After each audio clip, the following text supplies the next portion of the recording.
Tasmai Shri Gurave Namaha. Nama Om Vishnupadaya Krishna Preshthaya Bhutale Shrimate Bhakti Vedanta Swami Iti Namine Namaste Saraswati Deve Gauravani Pracharine Nirvishesha Shunyavadi Paschatya Deshatarine Vancha Kalpatarubhyascha Kripa Sindhubhya eva cha Patitanam Pavanebhyo Vaishnavebhyo Namo Namaha. Jai Shri Krishna Chaitanya Prabhu Nityananda Shri Advaita Gadadhara Shri Vasadi Gaura Bhakta Vrinda. Hare Krishna, Krishna Krishna, Hare Hare, Hare Rama, Rama Rama, Hare Hare. Kindly keep all your phones on silent and no photos, no videos, no uploads. And Hindi में कोई भक्त को अनुवाद चाहिए हिंदी में तो has to be done in the who can do it?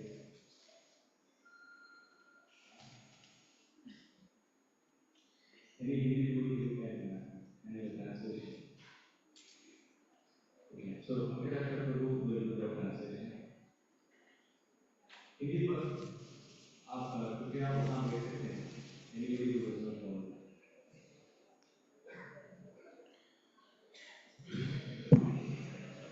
Okay. Hare Krishna.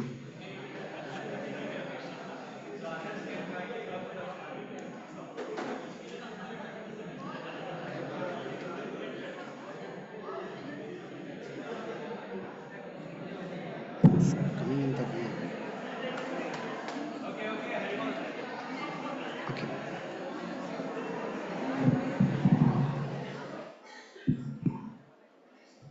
Things closer. Yeah, okay.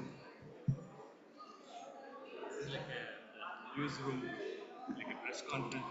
Yeah. Hare Krishna. Thank you very much for coming today. So, is this audible to you? Thank you. So, we'll continue our discussion on the characteristics of pure devotional service. But within this, we'll be focusing more on the principle of karma. And in that sense, this will be, you could say, almost like a standalone class. So those of you not attended the previous class can also understand this, although we'll draw some points from the previous classes. So I'll talk about three broad things today. First is, what is karma? Then second is the relationship between karma and suffering and distress, the problems that we face in our life. And a third will be the relationship of bhakti with karma and suffering. So this is subject, this topic is in one sense both abstract in the sense it's a conceptual subject. Karma, it's a concept. Krishna says it's gahana karmanogati. It's not so easy to understand. At the same time, it is a very immediate subject for us, in the sense that it is something which affects us. We all face different challenges in our life, and we all need resources for dealing with those challenges.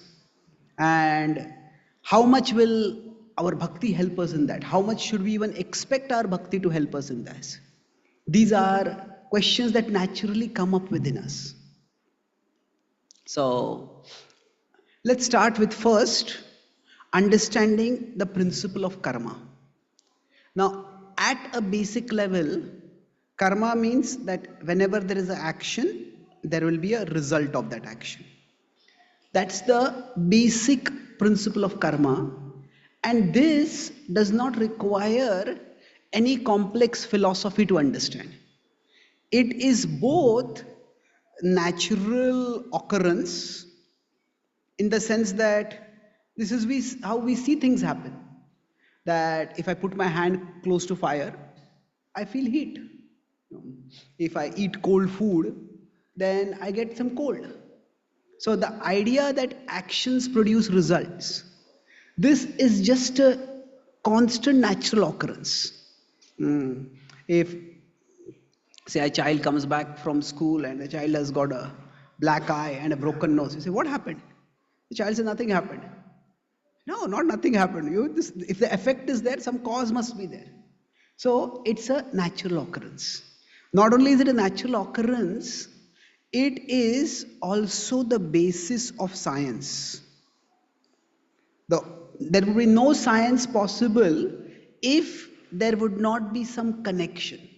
Now, science does not use the word action and result, it uses the word cause and effect.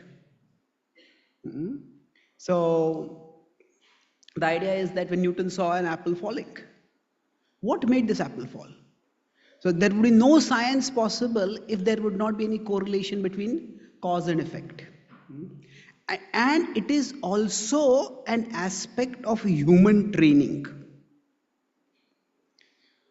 As parents, when we train our children, or in an office when there's a new employee, if you do something proper, you get more results. Say, if a player is selected for a sports team, if they perform well, then their place becomes more secure. They are maybe promoted to a higher round, maybe higher level team. So we train people also that way. That if you do the right thing, you will get better results. If you do wrong things, then even the present resources that you have may be taken away from you. So in this sense, this basic aspect of karma does not require any philosophy to understand. It is just universal. However, the problem comes because of exceptions or seeming exceptions. Exceptions means there are times when there are actions but there are no results. Or there are times when there are certain situations come in our lives when we don't seem to deserve them, and we don't seem to have done anything to get those kind of situations. So this is where things become complicated. So if we are thinking of karma simply as action leads to reaction, then there is no need for Krishna to say gahana karmano gati. The way karma works is very complicated. It is gahan, it's not so easy to understand. The problem comes because it is not just a one-to-one correlation all the time. What do you mean by that? See, we all may remember times when we worked a lot, but we did not get a commensurate result, a proportionate result. Maybe we studied a lot for an exam and the marks that we got were very poor. Or maybe we worked very hard for a project and somebody else gets the recognition, somebody else gets the reward, and our role is downplayed. So it happens that, say, we may put in an input of 100 and we may get an output of 10. And this feels extremely unfair. There are some people, we do so much for them. We do one thing, second thing, third thing, we try to please them. And at the end of it, they barely acknowledge what we have done for them. Sometimes it may not even be 10, it may be minus 10. It's like we do 100 things for them and they only criticize us for the 101st thing that we did not do. So, such things can seem very unfair for us. And yes, at one level, it is unfair. However, if we are honest with ourselves, we can also think of times when we did something worth 10, but we got result worth 100. Maybe sometimes we prepare very little for an exam, but what we studied comes in the exam and we do well. Or sometimes we just join a team and we do a little work in the team, but the team does some very impressive project and we also get the credit for that. Like say, I think in the 2011 World Cup which we had, India won the World Cup. There was one player, he didn't play a single match. All the time he was in the reserve. But still his picture comes in the World Cup winning team. So what happens is sometimes we may not do anything, but still we may get the credit. So you could say life is unfair, but you could almost say it is fairly unfair. That means that sometimes it is unfair in a negative sense, but sometimes it is disproportionate where we get more than what we deserve. Like even our relationships, some people, they are just so kind and helpful to us. Although we don't pay much attention to them, we all can think of people who, at least some people in our lives, who went out of their way to be kind and helpful to us. So, in that sense, life works both ways. So, why does this happen? Because when we talk about action and result, it is not necessary that the result will come only from the present action. Sometimes it may happen that there may be a minus 90 coming from the past. Something negative comes from the past, because of which we have put in a lot of effort, but the result that we get is very less. In contrast, sometimes it may happen that we may have a plus 90 from the past. And that's why the result we get may be much more than what we deserve based on what we have done immediately. Now, this idea of past actions contributing to present results is not a very unfamiliar or unreasonable idea. Say, if two players or two people pick up an instrument, maybe a drum or a mridanga, and they start playing. One of them is playing for the first time. Another has put 100 hours of practice in it. Now both of them start playing, and when so the present action is same. Both of them may be trying to put in the same effort, same concentration. They're putting in effort attentively. But for the first person, for the second person, when they play mridanga, we'll say more. For the first person, we'll say no more. The first person may say, yeah, it is difficult. And people may say, yeah, it is difficult to hear. So what has happened is, why the present action is the same, but the result is different because there have been past actions. So the idea of past actions contributing to the present results that we get, it is not so unfamiliar, even in relationships. Now, if I am polite and friendly with someone, I would expect that person to be polite and friendly with me.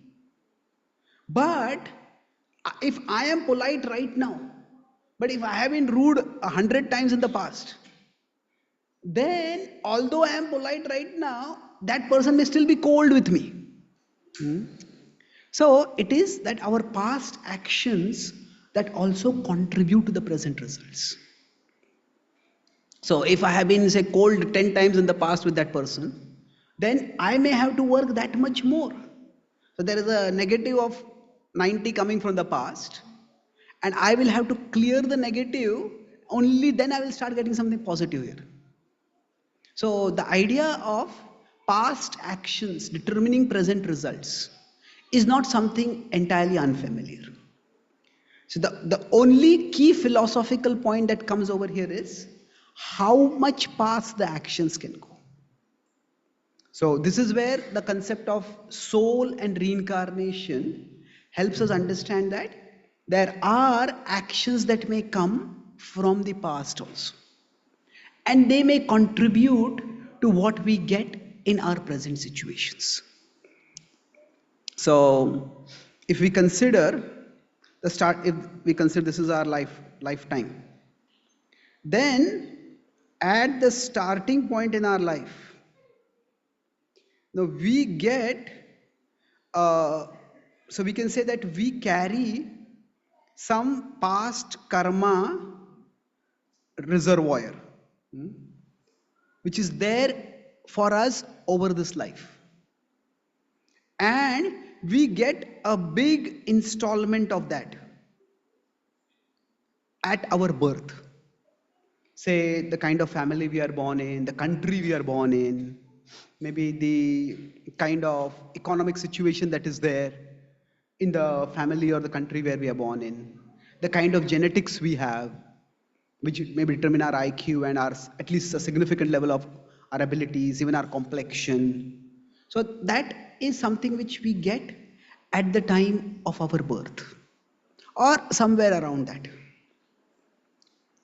So again, this initial installment of karma can also be both a combination of positive and negative. And often we may focus on the negative. Oh, I did not get this, or this happened to me, or things went wrong like this.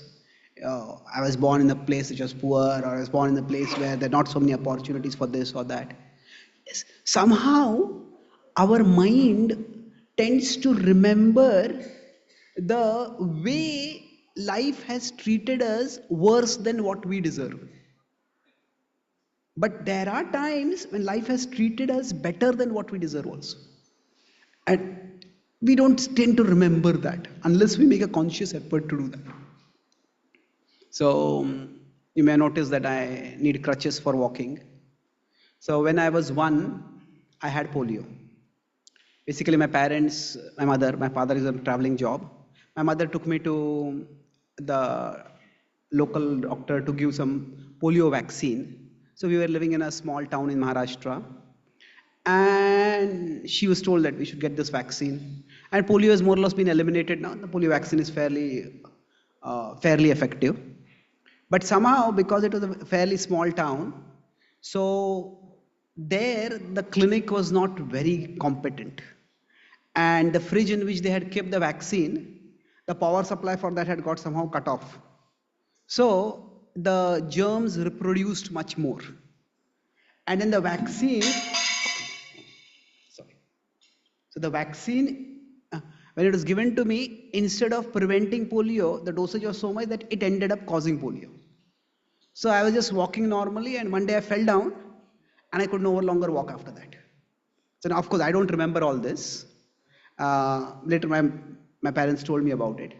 But one of my first memories of this is when I was probably around 2.5, 3 or something like that. So some distant relative had come to our home, and she was consoling my mother, saying that it's so sad that your son got polio.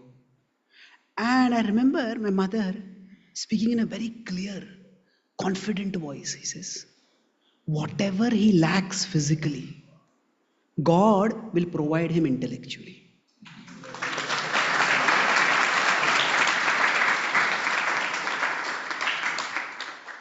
Now, I don't know at the age of 2.5, 3 what my mother saw in me and why she spoke that. And she passed away soon, so I didn't get to ask her about it. But the thing was that somehow it stayed in me. And then as I grew up, I couldn't play outdoor sports like other kids could play. But when we started studying, I started noticing that I could understand things much faster. I could remember things better. I could speak things more clearly. And then somehow it struck me, okay, that, I don't know whether now I'm speaking it consciously, and I don't know when that became like crystallized as a thought in my consciousness, but somehow it came in the background that, I didn't do anything by which I deserve to need support for walking. But at the same time, I haven't done anything to have a better memory and a better intelligence than others. So, from the starting point, yes, life may treat us negatively in some way, but life also treats us positively in some ways. So, the point here is that karma can work in both ways. And the, the key principle in understanding karma is it is a very positive emphasis. The emphasis in understanding karma, like when Krishna tells Arjuna that you should do your karma, karmanyevadhikaraste. Many places he talks about this. His emphasis is Arjuna has to face a terrible situation. He trained so that he could fight against enemies. He trained in archery, but now he has to fight against Bhishma and Drona. Say, what did I do to deserve this? No, I don't want to fight against them. It's like, say, somebody trains in the Indian army and then there is some conflict and you have to fight against your own commander or your own boss. So it's a terrible thing. So basically, the emphasis in karma is that our actions always matter. At what we do, it always matters, even when they don't seem to matter. Sometimes, we may be being very kind and polite with someone, and still that person continues to be rude and unreasonable with us. See, then what is the use of being kind and polite with this person? But let me also become rude. Now, how exactly to deal with unreasonable or rude people, that's a different issue. But the point is, our kindness is not going waste. What we do matters. But sometimes, if we are going through some phase of negative karma, then the results may not manifest immediately. So, I am doing something positive, but because of the negative phase of that karma, from the past negative karma, I may not get the results. But we should not become discouraged and think, what is the use of doing anything? Our actions always matter. And the whole purpose of the Bhagavad Gita is, therefore, choose your actions wisely. That if my actions matter, then let me choose the actions that will matter the most. Somebody may say, I study and I don't get good marks in my exam. So better let me not study, I'll just spend all my time watching TV. Well, maybe that is a way in which we are wasting our time now. So, okay, I may decide, okay, if I can't study in this particular area, maybe I should study in that area.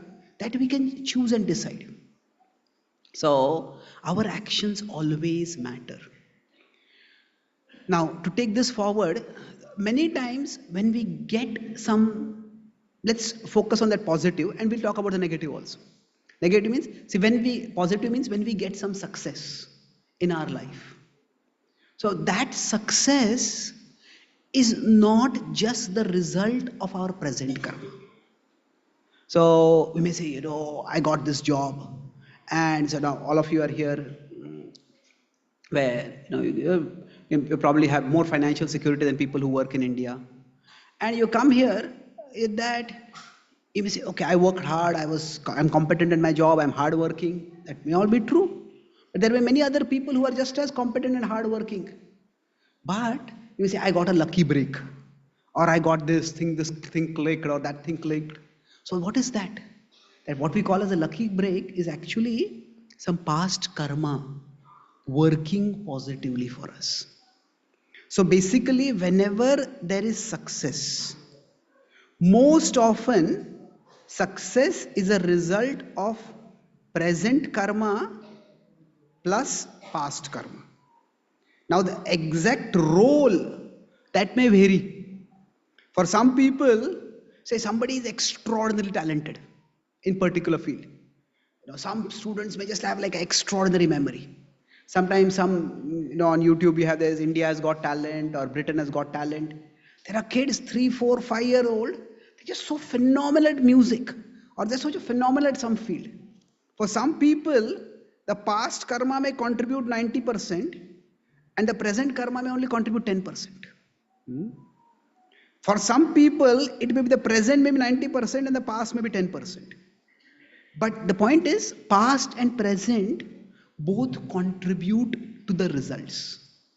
So now, what applies to the positive also applies to the negative.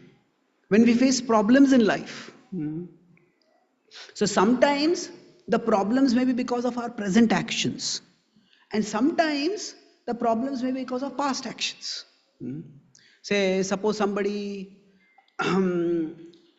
doesn't very carefully think before investing money somewhere, and it's a bad investment, they lose money. Then we could say that is a bad decision by me right now. So that's largely because of present actions. But I know one devotee friend in America, he was working in a software company and he decided to become an entrepreneur. He started his own small business and he started it just before COVID. And because of the COVID lockdown, he just lost all the money. He had invested in buying property, he had to pay taxes, he had got commodities. So now, you could say, was that a bad decision? Well, how much can you say it's a bad decision? Because who could have foreseen a pandemic which would cause a global lockdown? So, here, in this case, that particular financial difficulty that he faced, it was largely a result of past karma.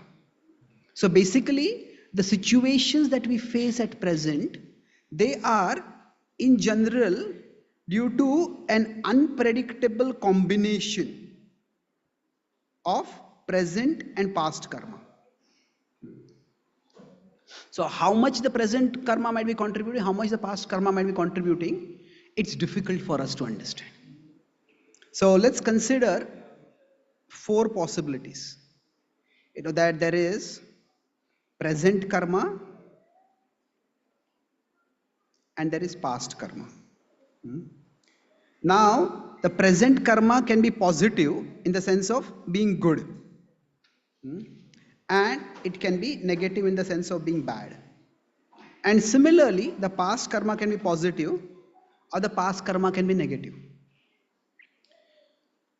Now, what does this mean? Say, for example, suppose there is a particular bank in a city and a huge amount of cash has come in that bank. And say somehow that news doesn't remain secret but goes out. And now 10 thieves decide to rob that bank. Now 10 of them may plan to rob the bank, but only one of them is successful. So why is one of them successful and the others are not successful? So their success, that one person's success, is because of some past good karma. So, you need good karma to even do bad karma successfully.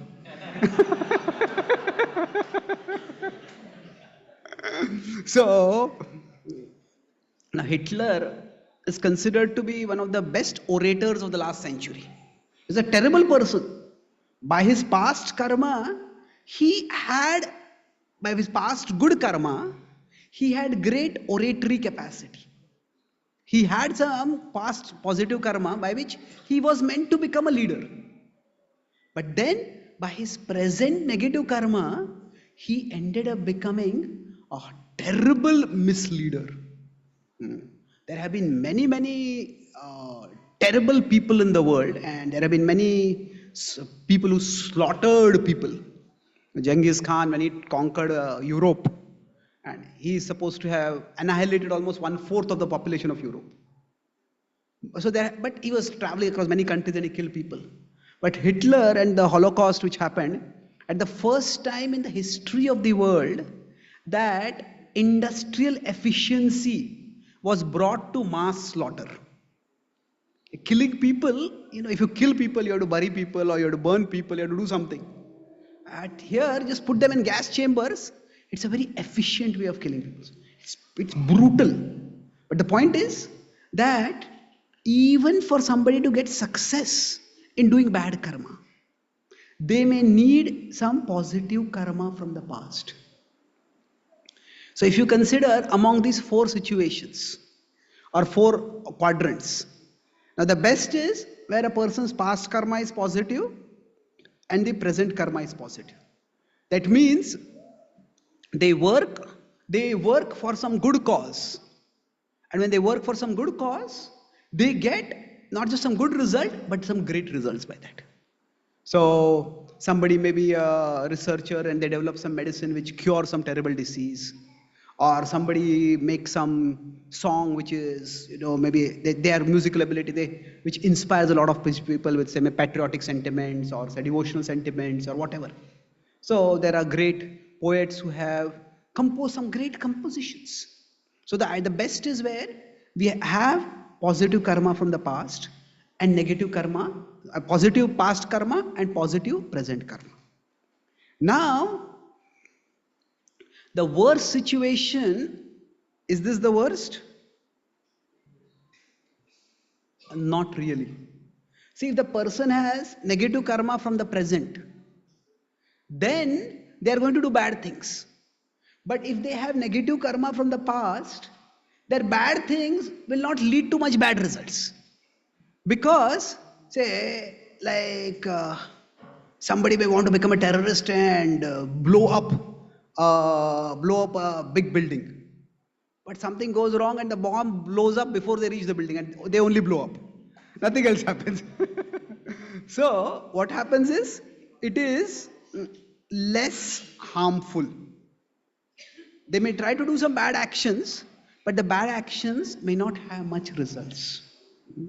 So many bad people try to do bad things. It's not that every bad thing that they do, it succeeds. So actually, where the past karma is positive and the present karma is negative, this is the most dangerous thing. That means the person is doing bad things now, but that person has a stockpile of past positive karma. So they may be able to do bad things. Now their actions will lead to results, but they may not lead to results right now. So somebody might be like a terrible ruler, a dictator, and they have 1,000 units of positive past karma. So then they will use all that to hold on to their power and to keep doing bad things. They will get the results, but they may not get much results in this lifetime at all. So actually this is the deadliest combination. Now, if the present karma is positive and the past karma is negative, now this is difficult, but it is not necessarily bad. That so I am doing some good things right now, but I don't get the results. I don't get the recognition. I don't get the rewards. So this is where actually we need jnana to understand what is happening and to pass through this phase. Okay. So if we consider the Pandavas were virtuous for a long time. And yet, one after another, their father passed away, and then they were persecuted by the Kauravas in so many different ways. Now, of course, we can say they are pure devotees and karma doesn't apply to them, but we can use this as an ethical framework for understanding. So, we understand that they had to go through a lot of negative phases, and then finally, when the negative phase ended, then they got the positive phase.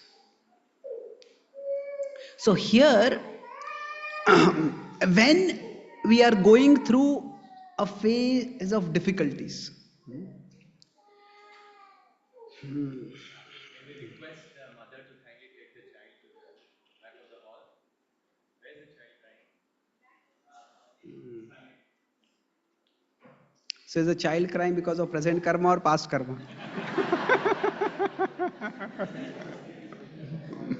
So it is the child's present karma, the speaker's past karma.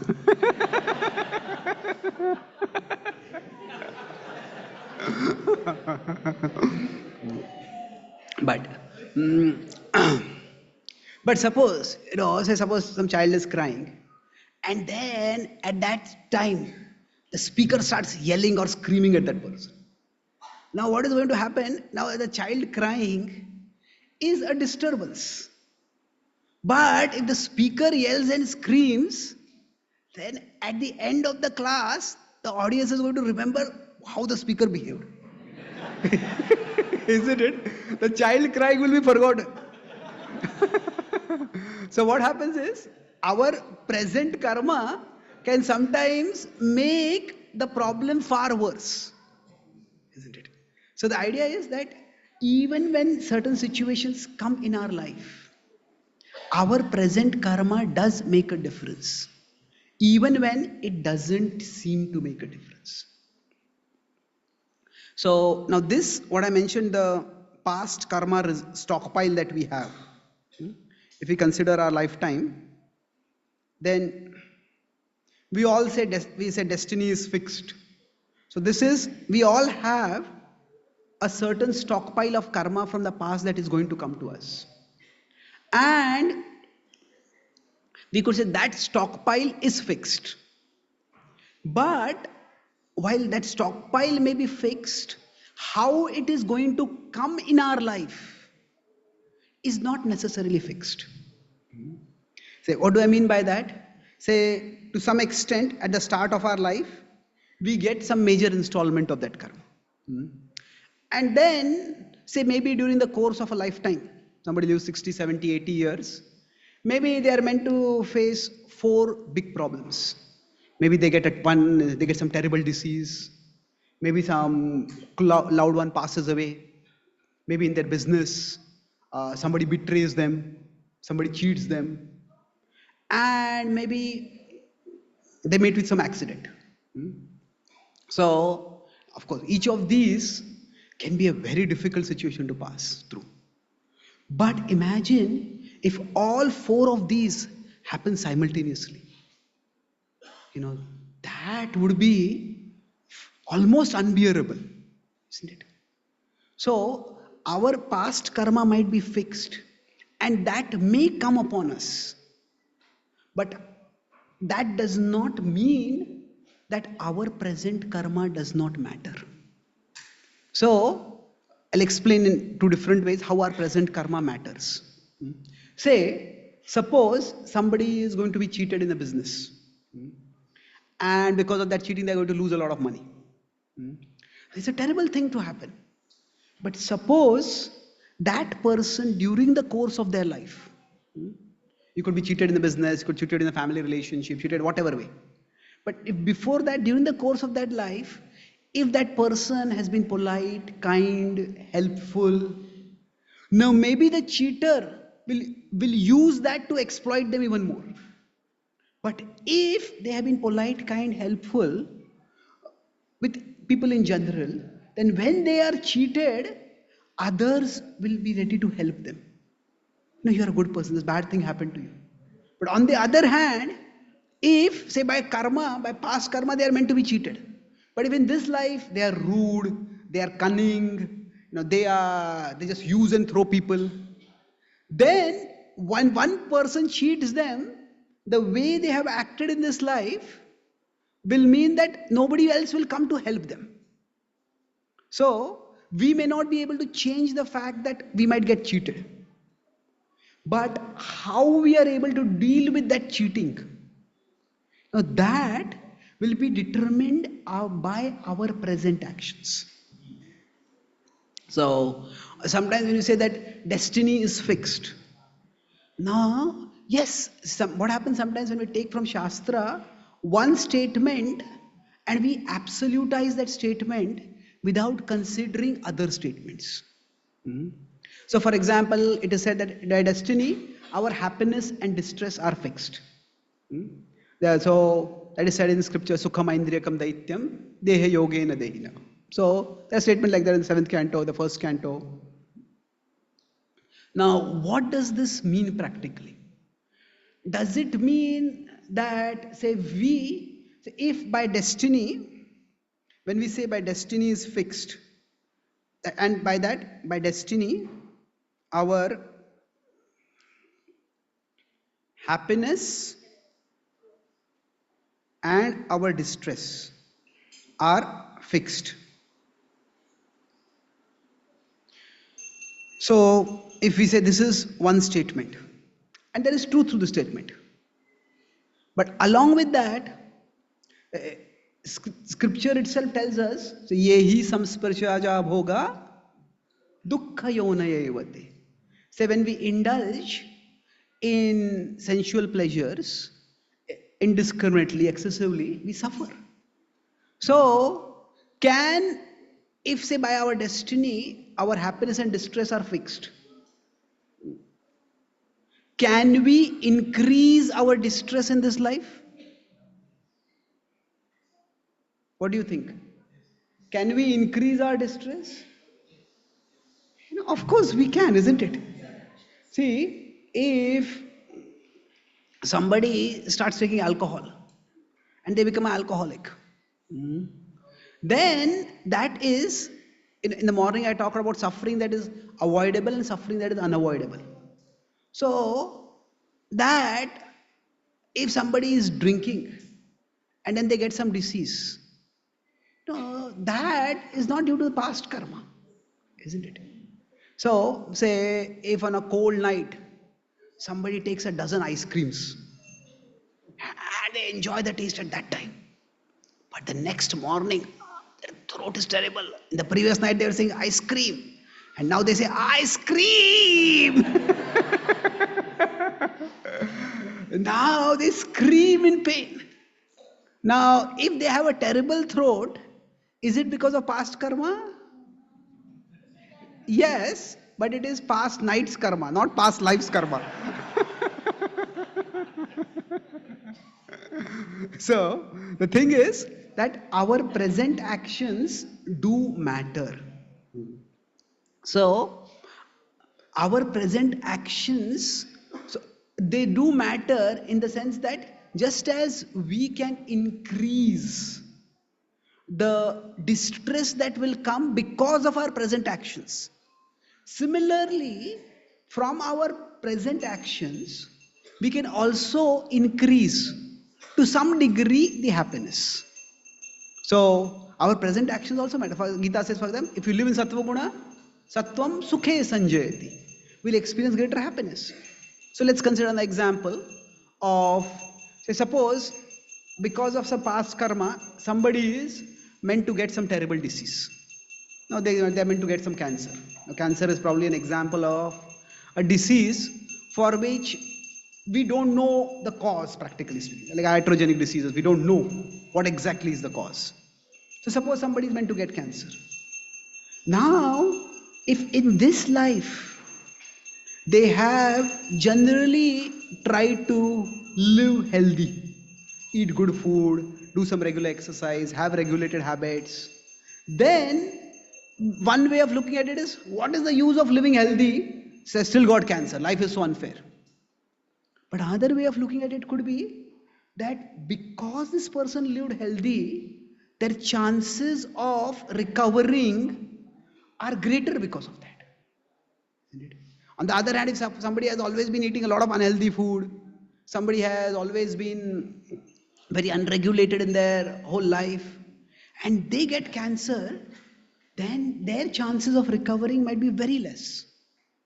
So the point I'm making is, our present actions do matter. So in general, when we are going through difficulties, can we know whether the difficulty has come because of present karma or past karma? What do you think? Well, I mean, I am amazed by your confidence. So we can say we can know to some extent, isn't it? See, yeah, exactly. So we can analyze, we can observe that, okay, if this person is very upset with me, have I done something to upset that person? Maybe I am not aware of it. I was in UK, I was staying at one devotee's home, and he told me that tomorrow is my wife's wedding anniversary.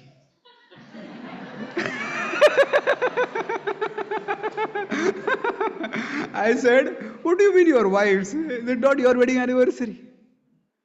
said, I don't believe in all these things. I said, that was like a red signal for me. And then, after that, he had been a devotee when he started practicing bhakti, and his wife had been introduced to bhakti through him. So then he was telling me that actually, my wife doesn't support me in my bhakti. She doesn't understand what I'm doing. And he said, I think it is because of some past bad karma that I've got such a disagreeable wife. I said, wait a minute, wait a minute. Then I was staying at their home, so I was taking lunch. Then I started talking with Mataji also. She's very intelligent, very reasonable. And she started telling that many things which, it's natural for a husband to take certain responsibility to do certain things. And this devotee, he was being a bit too transcendental. And his wife was upset because of that. So now I told him, Prabhu, it's best when we face problems never to jump to past karma right in the beginning.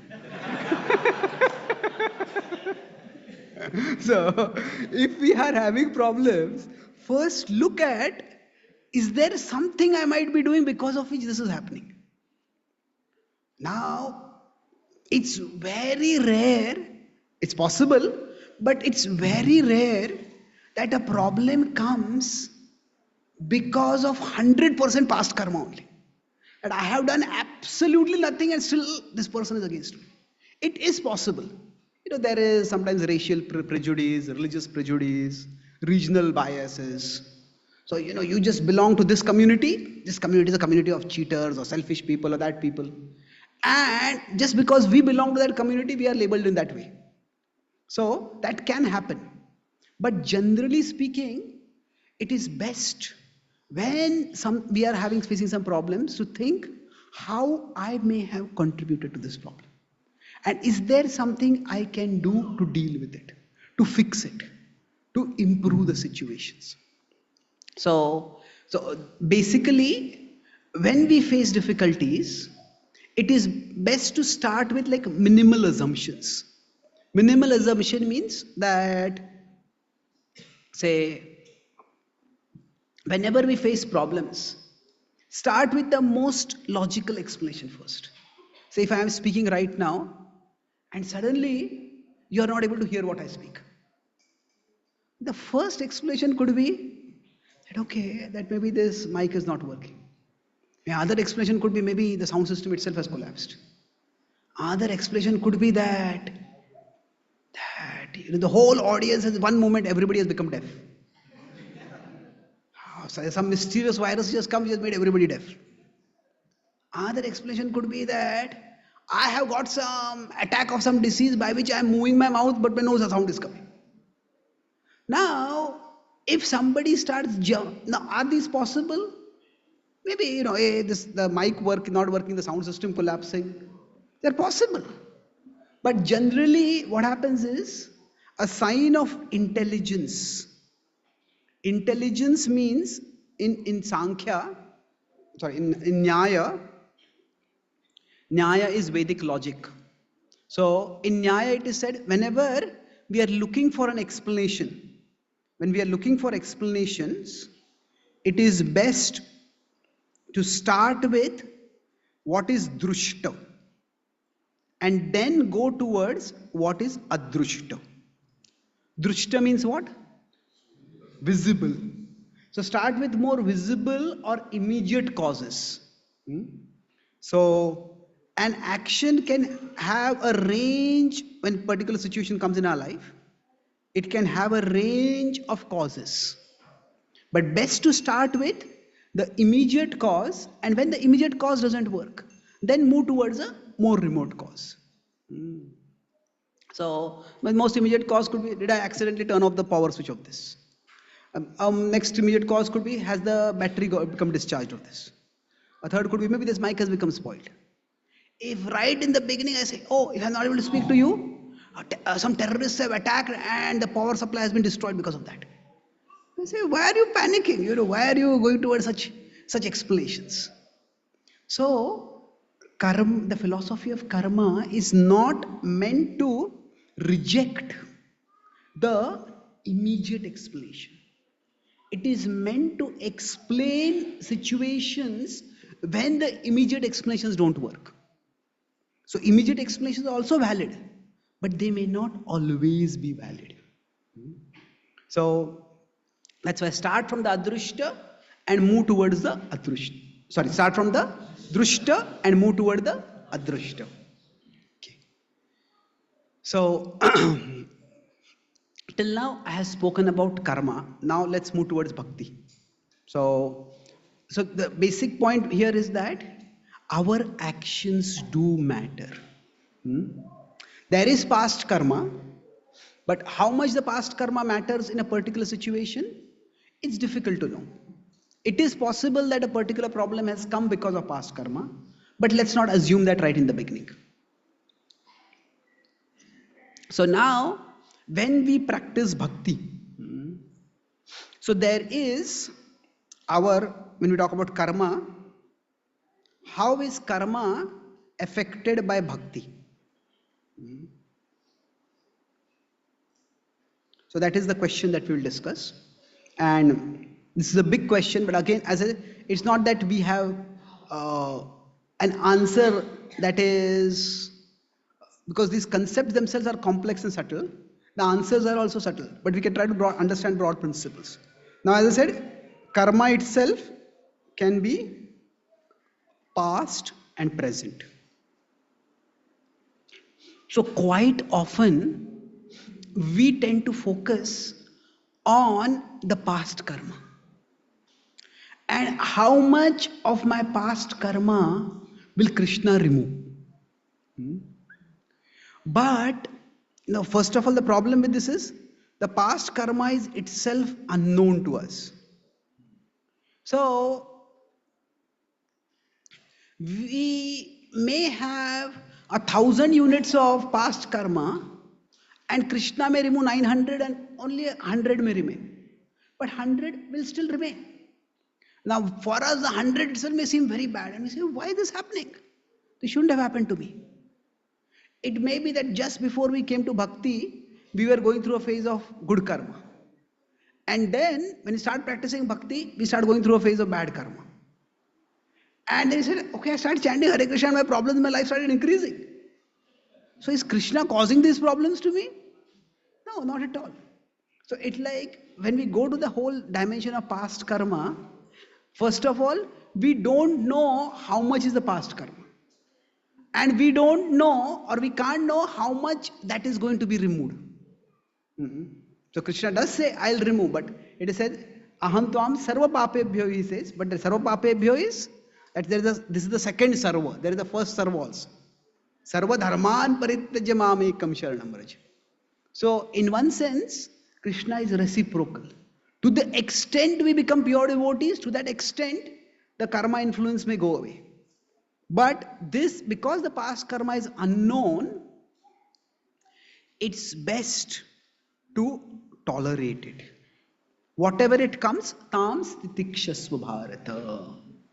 So it's not that Krishna is not helping us, but it's just that how Krishna is helping us, we don't know. Suppose, we inherited some debt because suddenly, say, our parents or somebody in our family passed away. Now, that, if we don't know how much debt is there, and because that person is a relative or somebody, they even, they say, okay, you don't have to pay all the debt. There's 25 lakhs, you just give 5 lakhs. The 5 lakhs is also such a big amount. But 25 lakhs was a far bigger amount.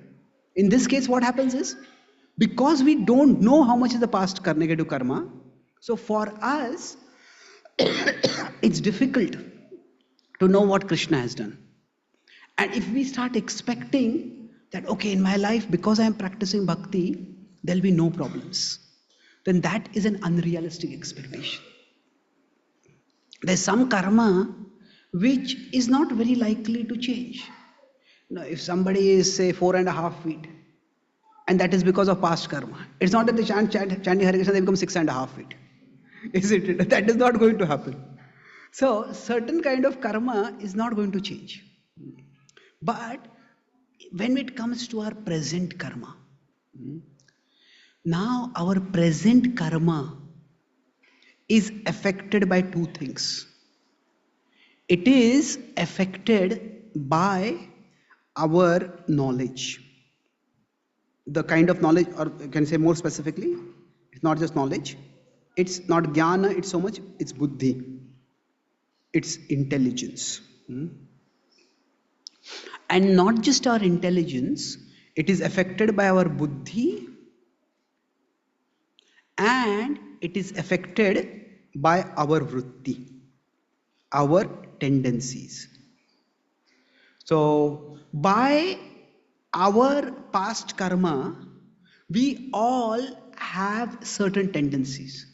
Say, for example, somebody may be short tempered. Now, all babies, when they're small, they cry. But some babies cry as if they will bring the whole house down. Their crying is screaming at the top of their lungs. It's like, we can say it's good karma, they have powerful lungs, but that they cry so much is not so good karma, isn't it? So, now sometimes some babies may also have more anger than others. And as they grow up, their anger comes up a little bit more. So we all have certain karmic tendencies. So some people may, see, we all sometimes know that something is good for us. Our intelligence tells us this is good and this is bad. But still, something from inside prevents us from doing that thing. We're just not able to do it. So, what Bhakti will do for us is, Krishna will handle the past karma. But how exactly he'll handle and how much is our surrender because of which he's reciprocating, all these are very difficult to know. So rather than worrying so much about the past karma, we focus on the present karma. And the more we start practicing bhakti, our buddhi becomes strengthened. Bhakti, it strengthens our intelligence. We start getting a clearer and clearer understanding. This action will be beneficial, this action will be harmful. And that clarity itself is helpful. Remember that morning I talked about if somebody is sick. Two people may be sick, but one is undiagnosed and is being untreated, is untreated. The other is diagnosed and being treated. So when our intelligence becomes strong, that basically makes us like a patient who is being diagnosed. And as the patient is being diagnosed, that means we at least understand, okay, this is the disease and this is going to worsen my situation. This is going to improve my situation.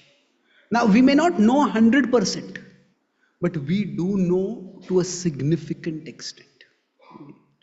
And that itself gives a significant amount of help. Without, like we say, Om Ajnanati Mirandasya Jnananjana Shalakaya. See, without that Adhyatmic Jnana, without that Jnana Anjan, our situation is like, somebody has put a cloth on our body and we can't see anything and we are being punched. One punch comes from the front, one comes from the back. We can't even see, so we can't even deal with, can't even protect ourselves. We can't fight back, we can't do anything. So that state of suffering is far greater. So once we get the jnana, that itself leads to a lot of decrease in suffering. Nahi jnanena sadrusham pavitram iha vidyate. But bhakti doesn't just provide us the jnana. Bhakti, the vritti, it becomes purified. So we all have desires. If we are not practicing bhakti, our desires tend to be very self-centered, very selfish. But the more we start practicing bhakti, our desires start becoming more selfless, more service-oriented. So what happens by this? The lust, anger, greed, they start decreasing. First of all, we understand more clearly that anger is bad. Say lust is bad. See, the propaganda in today's world is such that many people think that discover your passion. And they're not talking about some finding your job. They say, people think that increasing their sensual desires That will lead to more happiness. People watch so many things which titillate them, stimulate them, agitate them. But then that causes more suffering.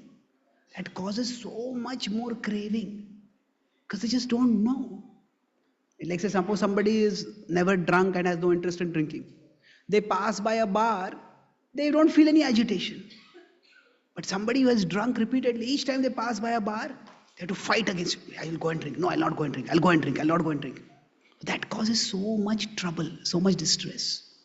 So just knowing what is the right thing to do and being freed from the unhealthy desires, that itself decreases suffering substantially. So when Krishna says, Tadami buddhi yogam tam. So that buddhi yoga is a very important thing. And this, if we focus just on this blessing, I'll conclude with one last incident to illustrate this point. That if you just focus on this point, that right now, by Krishna's mercy, I know what is the healthy choice and what is the unhealthy choice. That does not necessarily mean that in every situation we know exactly what is the right thing to do. But we have a broad compass. We may not have an exact path. Okay, in this situation, what should I do? But we have a broad compass. And that itself is a big relief. So,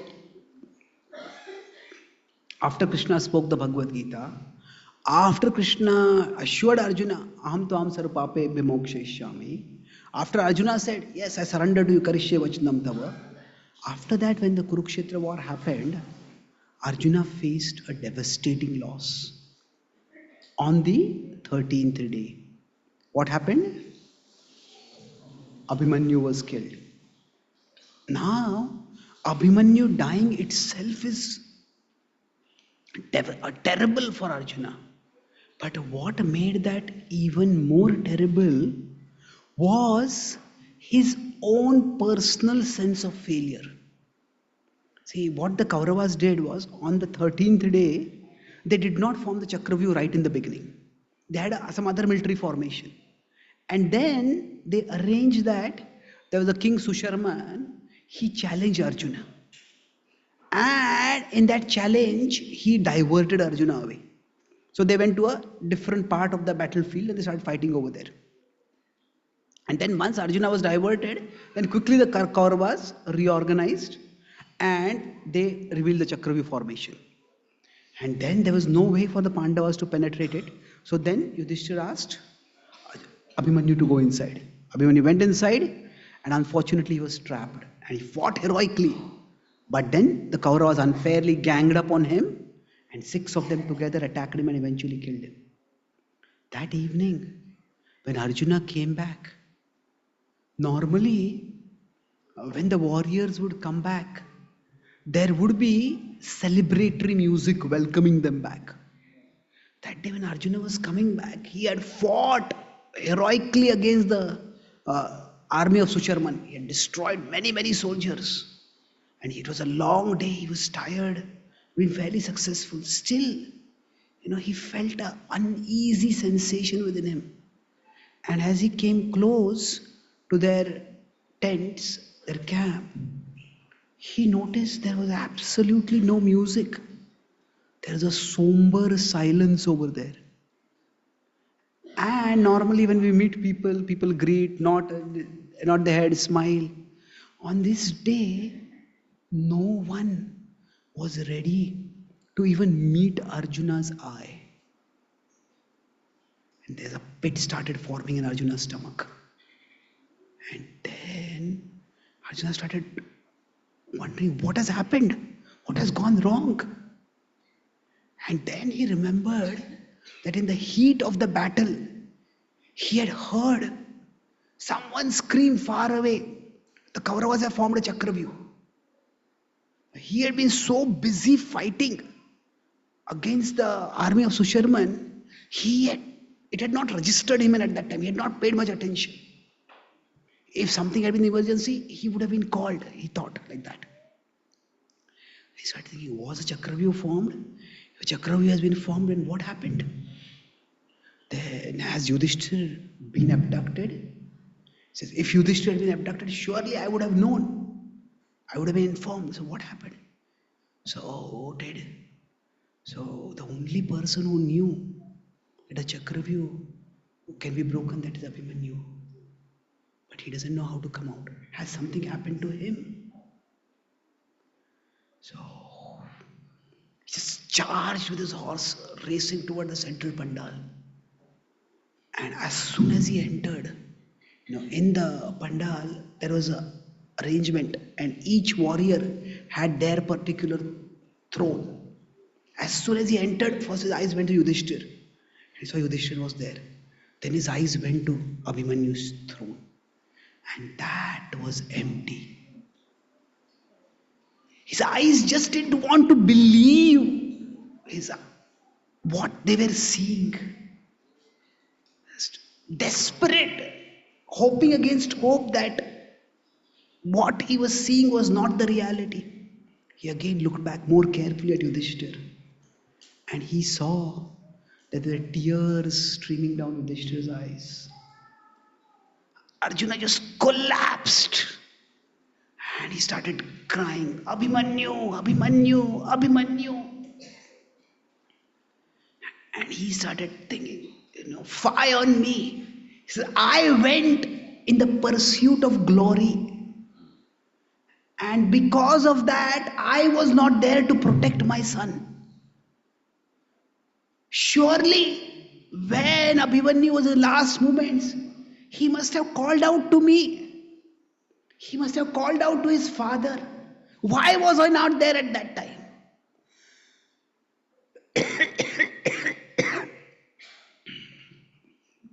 Yudhishthir got up from his throne. Heavy steps, slowly he walked up to Arjuna. And he slowly told Arjuna what had happened.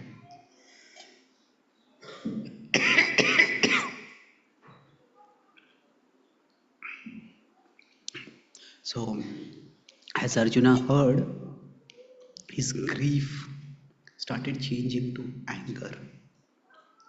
And then he lashed out at Yudhishthir. And Bhima, he said, are all your weapons just ornaments? Could not one of you protect my son? Shame on you.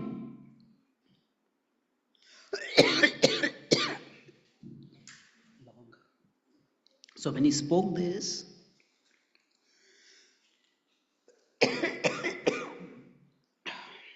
sorry.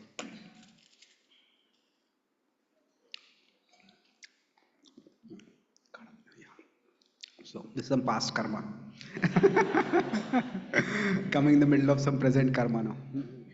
So anyway, so at that time,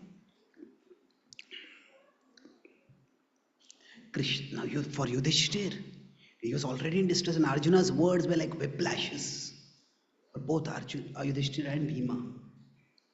So Krishna came up to Arjuna and pulled him into a side hug. And he said, Oh Partha, in this world, adversities come upon everyone, the wise and the unwise. The difference between them is that when the adversities come, the unwise act in ways that make things worse, whereas the wise act in ways that make things better. Oh Arjuna, look at the faces of your brothers. Due to the death of Abhimanyu, they are in agony. They are in pain just as you are. Please don't speak words that increase their pain. This jolted Arjuna out of his stupor. He was just in so much pain, just lashing out, trying to do something about it. And that's when, as Arjuna heard the story again, he recollected it. He started thinking that actually his brothers had made a reasonable plan. That Abhimanyu would go inside and they would follow him. But Jayadratha had come in the way. Therefore Arjuna decided Jayadratha needs to be punished. And then the next day, While the Pandavas, Kauravas celebrated on the 13th day, the 14th day was their worst defeat. It was not just that Jayadratha was killed, but the fact that the entire army of the Kauravas could not protect one warrior from one opposing warrior. Now, that was morale shattering. It's like there's one football player, the whole team is designed to stop that football player from getting to the goal. And if that football player effortlessly gets to the goal, see, if our whole team can't stop that, what is the use of even playing? So it became like that. So the point is that even Arjuna faced distress. And Krishna did not go into any particular past life philosophy explaining why this happened, past life karma, what this happened, that happened. Okay, this has happened now. Let us see what we can do about it. So basically, when we talk about if we are practicing bhakti, now bhakti, yes, it means remembering Krishna, it means loving Krishna, but bhakti essentially means service attitude. And bhakti means seva bhav. Now what does the service attitude mean? That we understand that Krishna is our well-wisher. That Krishna wants the best for us. Krishna wants things to be better for us. So if we are servants of Krishna, then that means we also act in a mood of service to Krishna to make things better. So what this means is that Krishna is our well-wisher. So Krishna wants the best for us. So then our service attitude would mean, okay, now this situation has come, what is the best I can do in this situation? Now we may say, I don't know what is the best. Okay, we may not know what is the best, but can we know what is the worst? Like say if there is some relationship and we are trying everything and still that relationship is not improving. I don't know what I can do about this. But maybe we can know what I should not do. Isn't it?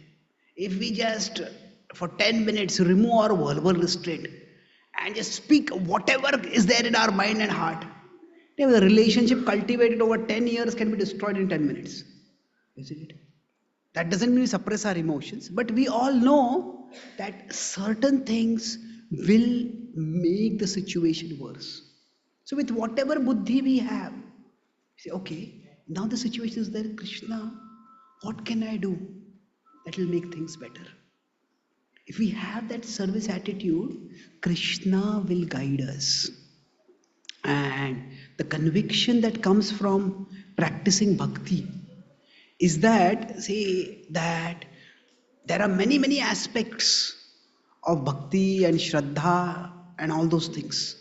But the most important aspect of practicing bhakti is that basically Krishna is on my side.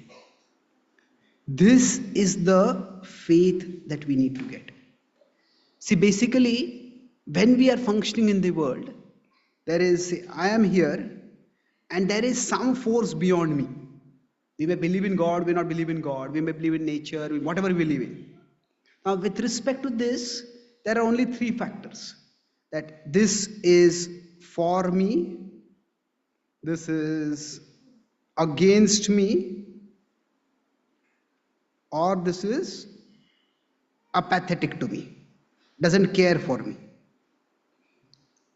So ultimately, this is all whatever exists beyond us, either it doesn't care for us. So to a large extent, the scientific worldview is largely materialistic. Everything happens just according to physical laws. So there is no God, this is so. It may call it atheistic, but the idea is there is no God that cares for us. It's apathetic. Now, some people may think that like God is my enemy. That's a very dark way to live in. But basically, if we are practicing bhakti, we will see so many stories of so many devotees who face such difficulties.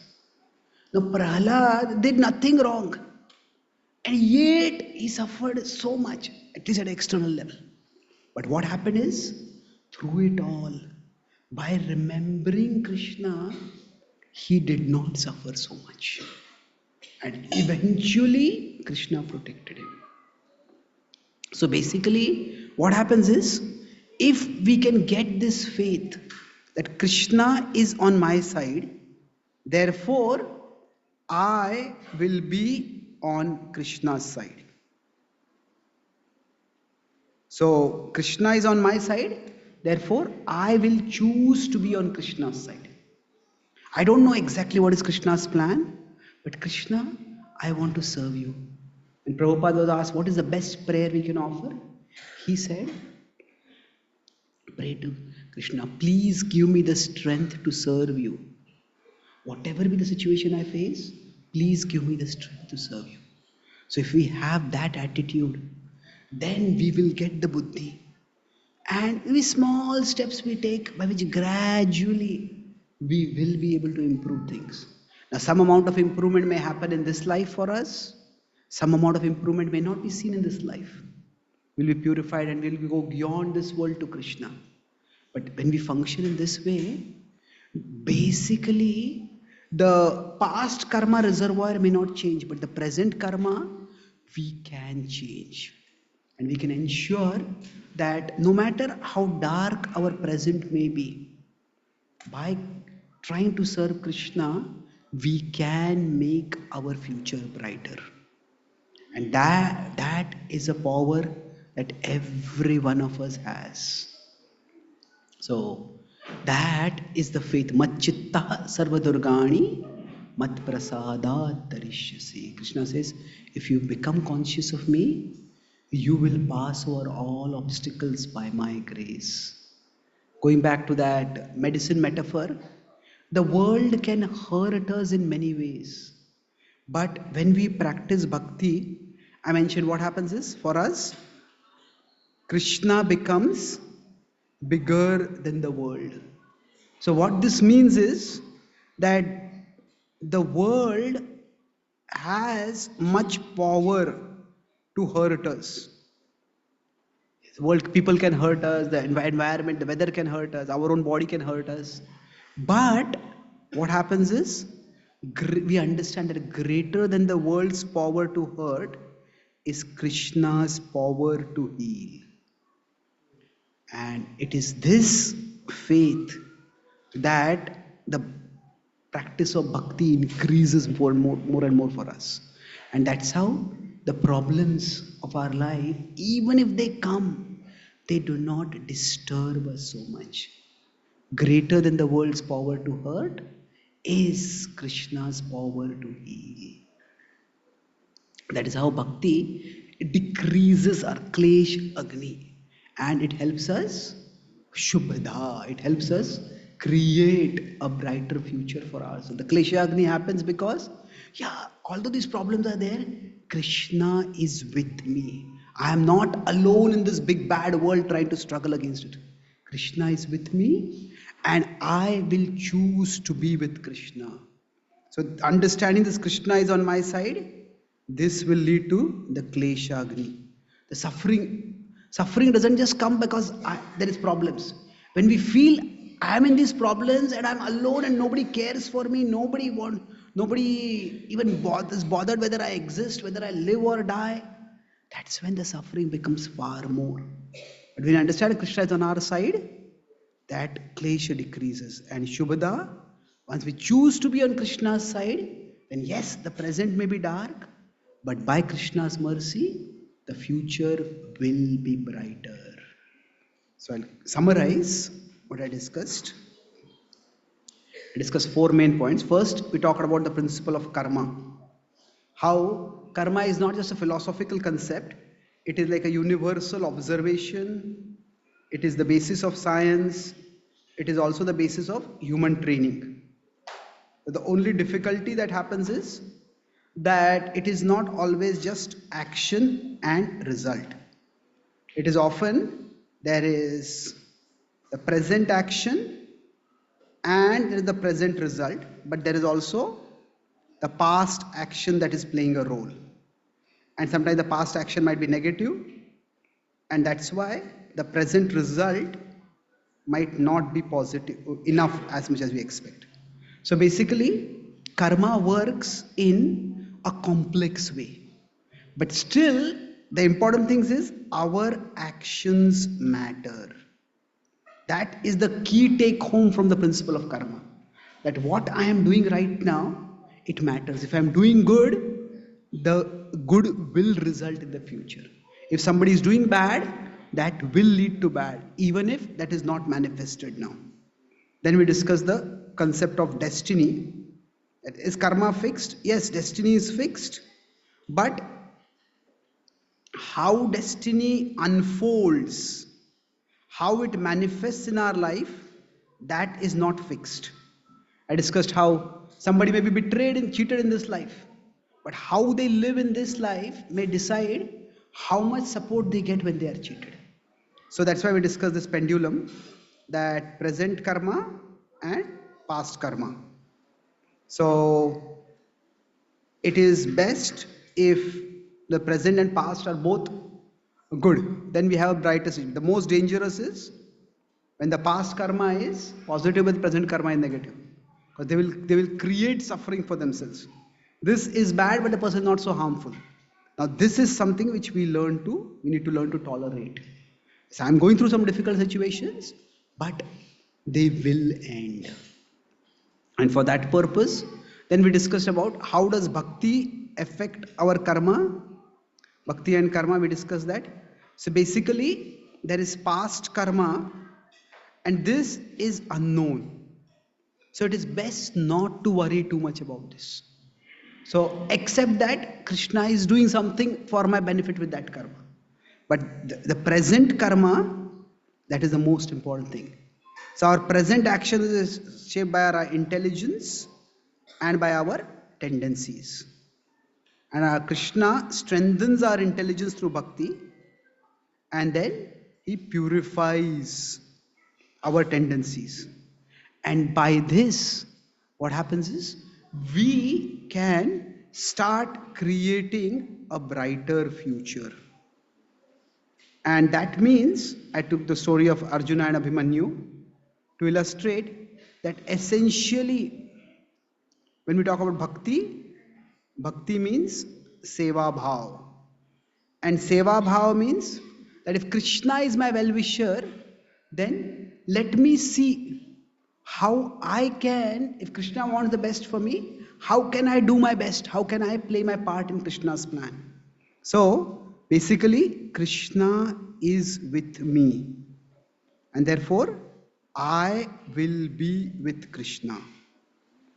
So, to the extent we understand Krishna is with me, our klesha will decrease.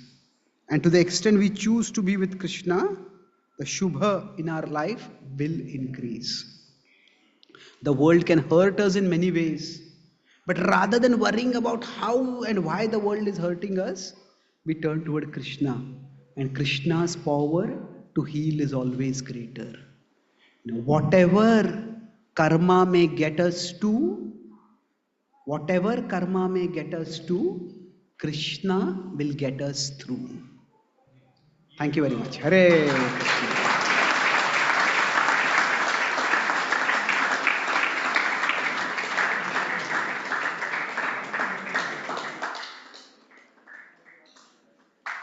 So, do we have time for questions or should we take tomorrow? Yeah. So, so what we can do is, this was because there are multiple concepts to discuss over here, so the class went a little over time. But if you have questions, you can note down the questions, and maybe tomorrow, instead of going to the future characters of the bhakti, first we'll address the questions, and then we'll move forward. There can be many different questions, and I'll try to address them as much as I can. But it's a very important and practical topic. So I would like to devote some time. So if you have questions, please note them down, and we will continue tomorrow. Thank you very much. Shri Krishna Bhagwan ki, Srila Prabhupada ki, Gaur Bhakta Vrinda ki, Jai Gaur Premanande. Hare Krishna, so we are so grateful to witness Chaitanya Charan Prabhu, such a brilliant analysis of this concept of karma, destiny, how Bhakti is affected by how karma and Bhakti are influenced. We have never understood it this way. So, Guruji, thank you for clarity to this understanding, whether it how certain actions matter with respect to whatever practice. How Krishna really helps in the same that Guru, whatever karma brings us to Krishna, whatever karma brings us to Krishna, better Guru.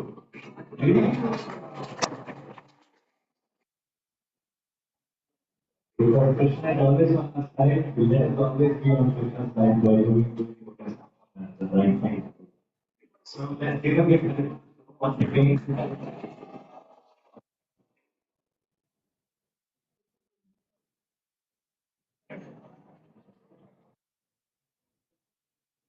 So,